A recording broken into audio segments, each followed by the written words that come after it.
आपका प्रश्न है,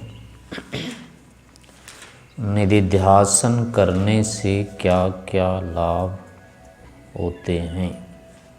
क्या निश्चय एक बार में होता है? तो निधिध्यासन करने से मुख्य लाभ तो होता है, जो हमारा ज्ञेय होता है वह निश्चयात्मक हो जाता है, विषय का निर्णय हो जाता है और निर्णय होने के बाद कोई भी ज्ञान प्रवृत्ति का कारण बनता है। हाँ, जो भी जानने योग्य विषय है, लक्ष्य, साधन, कोई भी विषय हो सकता है, वो निधिध्यासन का कार्य होता है उसको सुनिश्चित करना, संदेह रहित करना। क्योंकि निधिध्यासन जो होता है वो एक प्रकार से न्याय होता है। तो जैसे न्याय सर्वथा अज्ञात विषय में नहीं चलता है, लागू नहीं होता है, और जो निश्चित होता है उसमें भी लागू नहीं होता है। प्रत्यक्ष विषयों में भी न्याय नहीं लागू होता है, अनुमान। तो ऐसे ही निधिध्यासन भी उसी का एक स्वरूप है, न्याय का एक, अनुमान का ही एक स्वरूप है या विधा है। एक प्रकार से अनुमान प्रमाण है ये निधिध्यासन। तो जब तक विषय में संशय बने रहेगा उसमें प्रवृत्ति नहीं होगी, और निश्चयात्मक होने के बाद पुनः वो व्यवहारिक हो जाता है ज्ञान।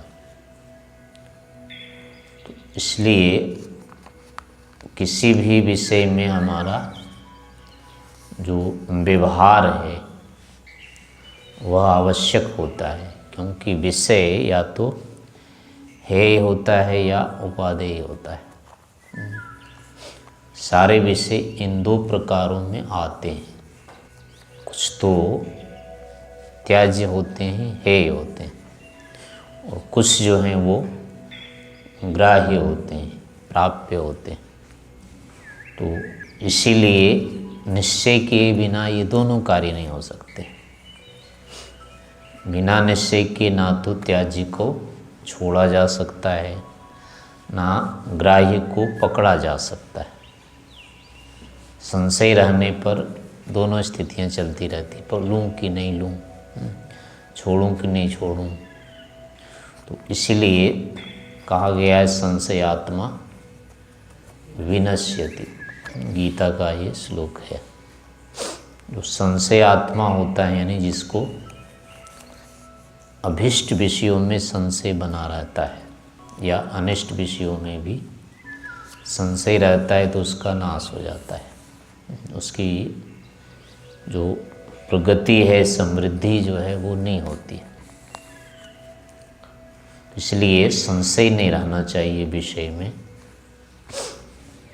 निश्चय उसका होना चाहिए कि ये त्याज्य है, यानी मिथ्या है तो मिथ्या है, यथार्थ है, सत्य है तो सत्य है, ये निश्चयात्मक रहना चाहिए। विषयों को यही निश्चय देने के लिए जो साधन है वो अनुमान अथवा निधिध्यासन होता है। तो इसका लाभ वही होगा जो किसी भी विषय के निश्चय न होने के कारण हम उसको हानिकारक होते हुए भी छोड़ नहीं पा रहे हैं, तो उससे हानि हो रही है। प्राप्य होते हुए भी उसको पकड़ नहीं, ग्रहण नहीं कर पा रहे हैं, तो उसके लाभ से वंचित हो रहे हैं। तो ये दोनों कार्य फिर क्या हैं, निधिध्यासन से संभव हो जाते हैं। प्रकृति हेय है, दुख बहुलो संसारो हेय, यह समस्त संसार जो है प्रकृति पर्यंत ये हेय है, और ईश्वर जो है वो ग्राह्य है, प्राप्य है। तो जब तक ये निश्चय नहीं हो जाएगा कि संसार जो है वो है, तब तक चक्कर चलता रहेगा। दुख बोलो संसारो हेय, ये आपको मिल जाएगा योग दर्शन व्यास भाष्य में। परिणाम ताप संस्कार दुख है गुण वृत्ति विरोधाच दुखमेव सर्वम, विवेकिना ये है। विविध बाधना योगा दुखमेव जन्मोत्पत्ति, ये न्याय का है। और तदपि दुख बहुलम इति चेत हे पक्षे निक्षिपन्ति विवेचका, ये सांख्य का है। तो ये सब प्रमाण हैं। वेद मंत्र में हो गया अश्वत्थे वो निषदनम परने वो वसतिस्कृता गोभाज इत्किलासथ यत् सन्वथ पूरुषम अंधन्तमः प्रविशन्ति ये संभूतिमुपासते ततो भूय इव ते तमो यौ संभूत्याम रता। ये वेद का भी है। ये तो प्रकृति वैसे भी अनात्मा है, तो अनात्मा होने से यही होता है, दुख बहुल होने से भी यही होता है। तो ये सब प्रमाण में मिल जाएंगे। मुख्य होता है फिर इसको निश्चयात्मक बनाना होता है। तो निश्चयात्मक जो बनाने की विधि है वो निधिध्यासन है। और निधिध्यासन के बिना किसी भी विषय का निश्चय नहीं होता है। शब्द प्रमाण में अगर हो तो जो वक्ता है उसका उस आप्त जो है, या तो उसमें श्रद्धा होनी चाहिए विशेष, उसमें श्रद्धा के कारण भी उसके वाक्य में निश्चय हो जाएगा। लेकिन जो शब्द प्रमाण होता है वो सामान्य होता है, वो विशेष ज्ञान नहीं होता है। इस कारण से प्रत्यक्ष करना होता है विषय का। प्रत्यक्ष करने के लिए फिर क्या होगा, शब्द प्रमाण पर भी संशय हो जाएगा कालांतर में। अगर विषय को प्रत्यक्ष करना नहीं है तब तो काम चलता रहेगा, तो पढ़ लिया हो गया और क्या करना है। लेकिन उसी विषय को प्रत्यक्ष करना पड़ेगा तो बिना संशय के नहीं रहेगा। तो इस कारण से फिर क्या होता है, निधिध्यासन करना अनिवार्य हो जाता है। बिना निधिध्यासन के हम आगे बढ़ ही नहीं सकते। आध्यात्मिक क्षेत्र में निधिध्यासन सर्वथा अनिवार्य होता है, इसके बिना कोई प्रगति नहीं होगी। जितना ज्ञान शब्द प्रमाण से हो गया, कालांतर में फिर क्या होता है, उसी से मिथ्या अहंकार हो जाते हैं। शब्द प्रमाण भी पर्याप्त होने पर वो भी एक अविद्या ही है, हो जाता है। तो इस कारण से वो इसीलिए वो दोष आते हैं कि हम उसको निधिध्यासन पूर्वक निश्चयात्मक नहीं करते। विद्या के लिए अनिवार्य होता है श्रवण, मनन, निधिध्यासन और साक्षात्कार। पहले किसी भी विषय को सुनना या पढ़ना, पढ़ने के बाद फिर अनिवार्य होता है उस पर चिंतन करना, मनन करना, उसको दोहराना। उसके बाद दोहराने के बाद फिर होते हैं पक्ष विपक्ष, उसमें उठता है। उसमें अब कौन सा उचित पक्ष है उसको निश्चय में रूप में कर लेना। उसके बाद फिर उसका प्रत्यक्ष करना होता है। तो ये आध्यात्मिक क्षेत्र के लिए अनिवार्य होता है। लोक में भी होता है आगम काल, स्वाध्याय काल, प्रवचन काल और व्यवहार काल होता है। तो इसके बिना विद्या हस्तगत नहीं होती है या व्यवहारिक नहीं होती है बिना निधिध्यासन के। इस कारण से विद्या को व्यवहार में लाना या विद्या के व्यवहार में आ जाना निधिध्यासन से होता है। ये निधिध्यासन के लाभ हैं। जितने भी तर्क वितर्क सब कुछ चलते रहते हैं शास्त्रों में, सभी शास्त्रों में कहा जाता है कि अलग अलग सबके मत होते हैं। तो इसमें होता है कि लिखने वाला तो अपने दृष्टिकोण से उसको लिखता है। तो सभी के दृष्टिकोण अलग अलग हो सकते हैं, लेकिन सभी की बातें सत्य है असत्य है या किस कारण से, किस अभिप्राय से उसने लिखा है, ये जानना फिर श्रोता का कार्य होता है, अपना होता है। तो वो तभी होगा उसमें जब बुद्धि अपनी ठीक है। अगर हम उस पर निश्चय नहीं कर सकते तो उससे बिना क्या होता है, फिर वो कहा है शास्त्रम किम करोति तस्य नेत्राभ्याम विहीनस्य दर्पणम किम करिष्यति। जैसे जिसके पास आँख नहीं है उसके लिए उसको दर्पण क्या करेगा उसका। ऐसे जिसके पास निश्चयात्मक बुद्धि नहीं है उसको शास्त्र से कोई लाभ नहीं होगा। तो ये निश्चयात्मक बुद्धि जो होता है ये निधिध्यासन से ही प्राप्त होती है। तो शास्त्र की जो सार्थकता होती है वो निधिध्यासन से होती है। बिना निधिध्यासन के कोई भी शास्त्र सार्थक नहीं होगा, यानी उसका निश्चय नहीं होगा कि इसमें ये लिखा है इन्होंने। तो शास्त्रों को पढ़ना जहाँ जरूरी है वहाँ उसका निश्चयात्मक ज्ञान होना भी आवश्यक है। इसलिए निधिध्यासन करना होता है, अनिवार्य होता है ये। और आध्यात्मिक क्षेत्र में तो है ये पूरी तरह से अनिवार्य होता है। निधिध्यासन के लिए जो होता है करने का मुख्य कार्य होता है, पहले उसमें आत्मनिरीक्षण की अपेक्षा होती है। किस विषय में हमको निधिध्यासन करना है या कौन सा विषय हमारे निधिध्यासन करने योग्य है, इसका पता आत्मनिरीक्षण से चलता है, या आत्मनिरीक्षण से पहले इसका पता करना चाहिए। जैसे उदाहरण के लिए ईश्वर अभी इस समय हमारी बुद्धि में ईश्वर है कि नहीं है, इसका पता लगाना है। तो अब ये कैसे पता चलेगा? आत्मनिरीक्षण से पता लगेगा। भीतर देखना होगा अब कि हमारी बुद्धि में ईश्वर चल रहा है कि नहीं चल रहा है अभी। उदाहरण के लिए अभी जैसे कुछ विषय हैं जो हमारी बुद्धि में नहीं है और अभी वो आ जाएगी बुद्धि में। उदाहरण के लिए जैसे अभी भोजनालय में आपने भोजन किया तो क्या खाया था? खिचड़ी खाई थी।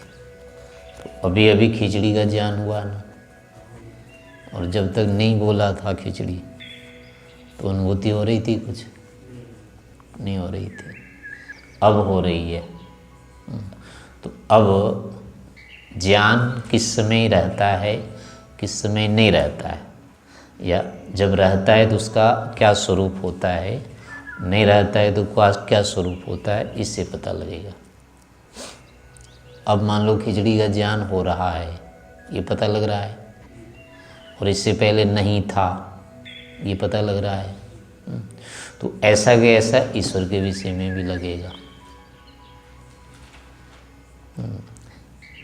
इस समय यानी कभी भी ये देखना होता है, हर समय यानी देखना होता है कि अभी मेरे मस्तिष्क में, मन में, बुद्धि में ईश्वर है कि नहीं। तो इसका पता ऐसे ही लगेगा फिर। यानी ज्ञान कब नहीं रहता है इसका पता रहना चाहिए, और कब वो ज्ञान वर्तमान हो रहा है इसको जानते हैं। तो इसी के आधार पर हम ईश्वर के लिए भी कर सकते हैं कि इस समय ईश्वर है कि नहीं, ये पता लगेगा। अभी ईश्वर को जान रहे हैं या विषय बुद्धि में बना हुआ ये लग रहा है कि नहीं? अभी हमारा विषय ईश्वर है ये लग रहा है ना, लेकिन भोजन करते समय था क्या ऐसा? फिर चला गया, भ्रमण के समय था नहीं था। तो अब पता लग रहा है ना कि उस समय ईश्वर था, उस समय अब ईश्वर है, उस समय नहीं था। तो अभी जैसे ईश्वर के विषय में लग रहा है ऐसा ही लगते रहना चाहिए। तो आत्मनिरीक्षण से पहले ये पता चलेगा कि ये विशेष विषय को मैं जान रहा हूँ कि नहीं। यानी ईश्वर के बारे में पहले आत्मनिरीक्षण करना है, आत्मनिरीक्षण से जानना है कि ईश्वर मेरा विषय है कि नहीं। ईश्वर के लिए 24 घंटे कहा गया है, विषय हमारा रहना चाहिए। बुद्धि में ईश्वर हमारा पूरे दिन रात रहना चाहिए। तो अब होगा कि फिर देखेंगे कि दिन रात रहता है कि नहीं, तो पता लगेगा कि दिन रात तो नहीं रहता है।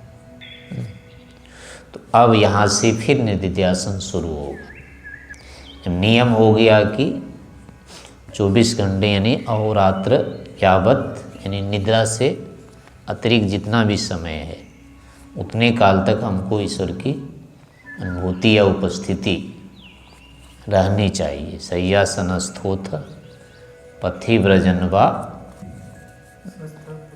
स्वस्था परीक्षीण वितर्क जाला श्यानित्य युक्तो मृत भोग भागी। एक पंक्ति और है। इससे होता है कि जो योगी व्यक्ति होता है वो चाहे सो रहा है, चाहे बैठ रहा है, चाहे खा रहा है, चाहे चल रहा है, कुछ भी कर रहा हो, अमृत का भोग कर रहा होता है। यानी ईश्वर की अनुभूति, ईश्वर के आनंद की अनुभूति उसको चल रही होती है। यानी ईश्वर की अनुभूति अहर्निश होती है। तो ये शब्द प्रमाण से ज्ञात होने के बाद अब हो जाता है कि हमको होती है कि नहीं, ये आत्मनिरीक्षण से देखेंगे। अब दिख गया कि नहीं होती है, कुछ होती है। तो अब इसके ऊपर निधिध्यासन शुरू हो जाएगा कि क्यों नहीं होती है, इतनी देर तक कैसे हुई, किस कारण से जितनी देर भी रही अनुभूति वो कैसे रही, किस कारण से रही, और जब नहीं रही है तो फिर किस कारण से नहीं होती है। अब इसमें फिर आ जाएंगी कोई भी ज्ञान किस कारण से हमारे सामने वर्तमान रहता है और किन कारणों से वो हट जाता है। तो जो नियम किसी एक विषय में लगेंगे वही नियम ईश्वर के विषय में भी लगते जाएंगे।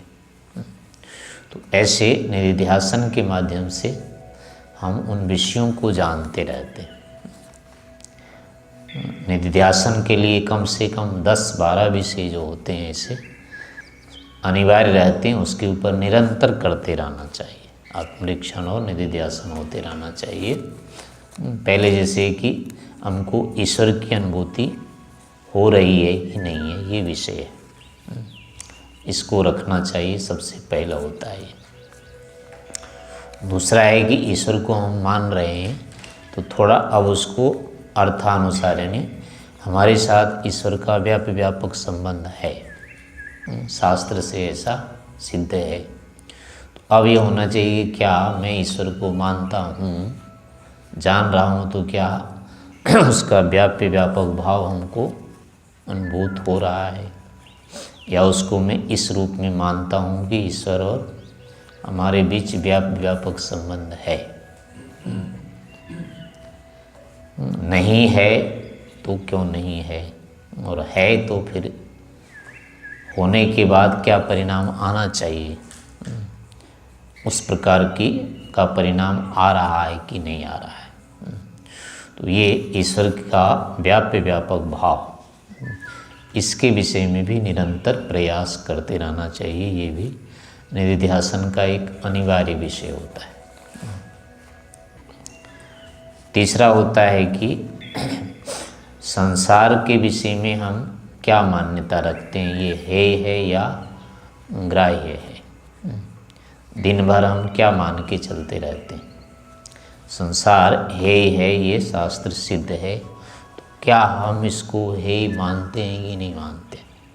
ये आत्मनिरीक्षण से देखने के बाद अब लगेगा कि नहीं मानते हैं, इसी को ग्राह्य मानते हैं, सर्वोपरि मानते हैं। क्योंकि हमारी दिन भर की जितनी भी चेष्टाएं हैं वो लोक निमित्तक ही है,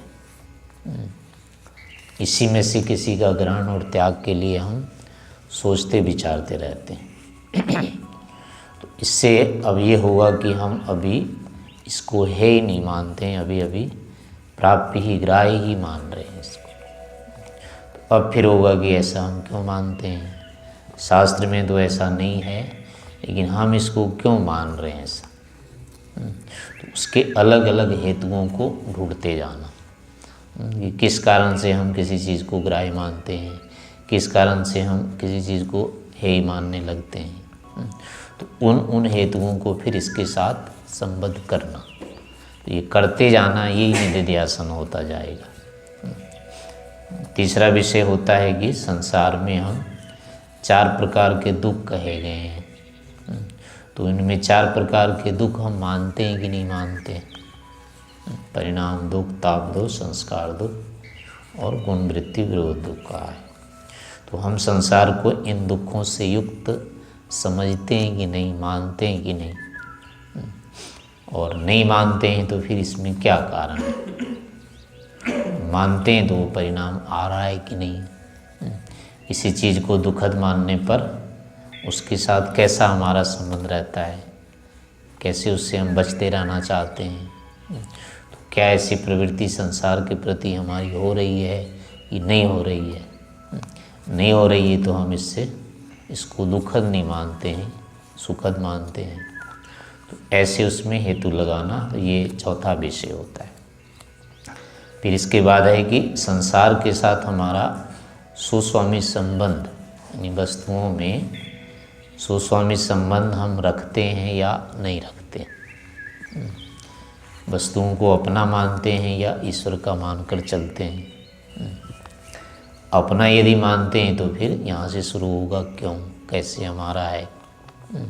और ईश्वर का यदि मानते हैं तो वस्तुतः मान रहे हैं कि नहीं, ईश्वर का ही संसार क्यों है। ऐसे करके फिर उसको निधिध्यासन से इसको निश्चित करना। इसी प्रकार से होता है कि हम जो दिन भर प्रयोग करते रहते हैं इन वस्तुओं का, इसके साथ इसको हम अपने आप को भोक्ता और इसको भोग्य मानते हैं, अथवा हमारा इसके साथ संबंध नहीं, भोक्ता भाव का संबंध नहीं है। ये केवल साधन है, हम इसके केवल प्रयोक्ता है। क्या हम ऐसा मानते हैं या नहीं मानते संसार को। सारे साधनों के प्रति हमारा भोक्तृत्व नहीं रहना चाहिए। अगर भोक्ता भाव बना है तो वो अपने आप ग्राही बना ही रहेगा, ही नहीं बनेगा। तो ये स्थिति हमारी रहती है कि नहीं रहती है, इसको आत्मनिरीक्षण से देख करके फिर इसको रहती है तो क्यों बनी हुई है, क्यों नहीं हट रही है, ये फिर इसके ऊपर विचार करना।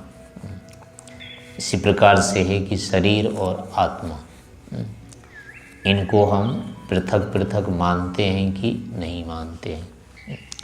अपना स्वरूप हम शरीर को ही मान करके दिन रात चलते हैं, अथवा शरीर को अपने से अलग मान करके चलते रहते हैं। ये निधिध्यासन का विषय होता है। इसी प्रकार से हम ऐसनाओं से युक्त रहते हैं अथवा ऐसनाओं से रहित रहते हैं। क्या मान करके हम चलते रहते हैं, और कौन सी ऐसनाएँ हमारे अंदर प्रबल रहती है। लोकेशना प्रधानता से है, वित्तेषणा होती है अथवा पुत्रेषणा होती है। किस ऐसना से हम प्रायः अभिभूत रहते हैं, तो ये भी एक निधिध्यासन का विषय होता है। इसी प्रकार से है कि हमारे ऊपर वर्तमान में जो सत रजस तमस 3 गुण हैं, इनमें से हमारे पास यानी किससे हमारा अधिक प्रभाव रहता है, यानी किससे हम प्रभावित रहते हैं। सत्गुण से हम रहते हैं युक्त, अथवा रजोगुण से प्रभावित रहते हैं, अथवा तमोगुण से प्रभावित रहते हैं। किसकी बहुलता हमारे शरीर में या मानसिक रूप में रहती है। अगर वो रहती है तो क्यों रहती है। रजस तमस का अगर प्रभाव है तो क्यों है, फिर कैसे इसका निदान हो सकता है, कैसे इससे बचा जा सकता है। अगर किसी के ऊपर गुणों का प्रभाव नहीं है तो उसका क्या स्वरूप हो सकता है। उनमें जो रजस तमस से युक्त हैं, जो सत्व से युक्त हैं, उनके क्या लक्षण हो सकते हैं। ऐसा व्यक्ति व्यवहार में किस प्रकार का रहेगा, कैसा उसका आचरण होना चाहिए, किस लक्षण वाला ये होना चाहिए। तो इस प्रकार से इनका प्रभाव देखना।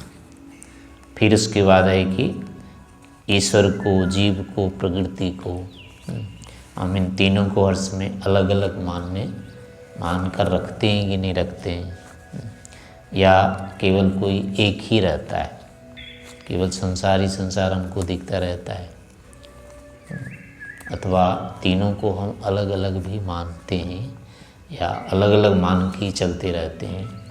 तो ये सब जो विषय होते हैं ये मुख्य विषय होते हैं। कोई विषय नहीं हो तो इन विषयों पर निधिध्यासन करते रहना चाहिए। ये सारे विषयों के मूल होते हैं, मुख्य विषय यही होते हैं। इसके बाद आगे कालांतर विषय उठते रहते हैं। अब जैसे संसार है तो अपनी मृत्यु के विषय में है, जैसे हम जीवित सदा रहेंगे क्या मानते हैं, या मर जाएंगे।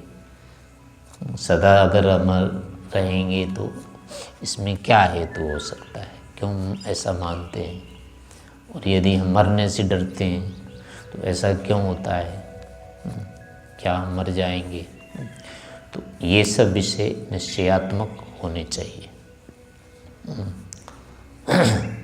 ऐसे ही है कि हम ऋषियों की परंपरा को मानते हैं कि नहीं मानते हैं। मानते हैं तो उसके लिए हम कितना योगदान अपना रखते हैं, और नहीं मानते हैं तो फिर हम क्या कर रहे हैं। तो आदि ये सब विषय निधिध्यासन से ही स्पष्ट होते हैं।